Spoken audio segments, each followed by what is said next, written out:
Soomaaliya horumar muuqda ayay ka samaynaysaa kubadda cagta laga soo bilaabo sanadkii 2011 markaas oo ay dawladda federaalka ah si buuxda ula wareegtay gacan ku haynta magaalada Muqdisho. Laba garoon oo muhiim ah ayaa xiriirka kubadda cagta oo taageero caalami ah helaya ay dib u dhis ku sameeyeen. taasi waxa ay fududeysay in horyaalka heerka koowaad ee dalka uu dib u soo noolaado. waxa kale oo uu soo jiitay indhaha ciyaartooy ajnabi ah oo u ciyaara qaar ka mid ah 10 koox ee ku loolama Somali Premier League.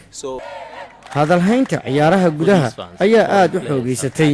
taageerayaal kubadda cagta ah ayaa koonis iyo jaamacadaha u daawasho taga, waxaana soo jiidanaya bilicda garoomada oo sare loo qaaday.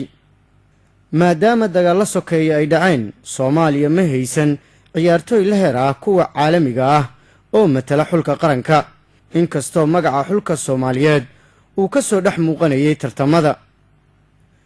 sidaa darteed, mas'uuliyiinta kubadda cagta waxa ay dadaal badan isugu geynayaan sidii loo soo saari lahaa xidiga da'yar ah oo matala Soomaaliya.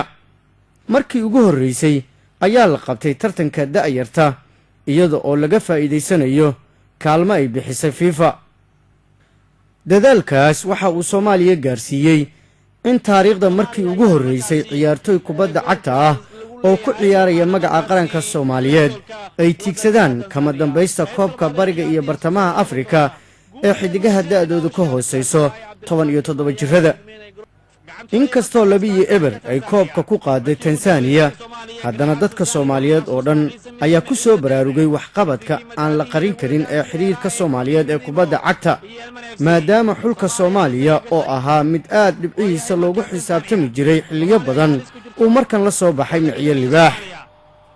dhismayaasha garoomada, tayeynta kooxaha, dib u soo noolaynta horyaalka, sare u qaadidda xirfadda garsoorka, soo saaridda da'yar matasha qaranka, hagaajinta wada shaqaynta gobollada dalka, iyo soo celinta boosaskii iyo maqaamkii ay Soomaaliya ku lahayd Sakaafa, CAF iyo FIFA waa qaar ka mid ah waxqabadka xiriirka Soomaaliyeed ee kubadda cagta uu sameeyey sanadihii la soo dhaafay. hawsha ugu weyn ee markan ay wajahayaan gudoomiye Cabdiqani Saciid Carab iyo mas'uuliyiinta la shaqaysa waa dib u howlgelinta garoonka mar soo ahaa kan labaad ee qaaradda Afrika ugu weyn, Stadium Muqdisho.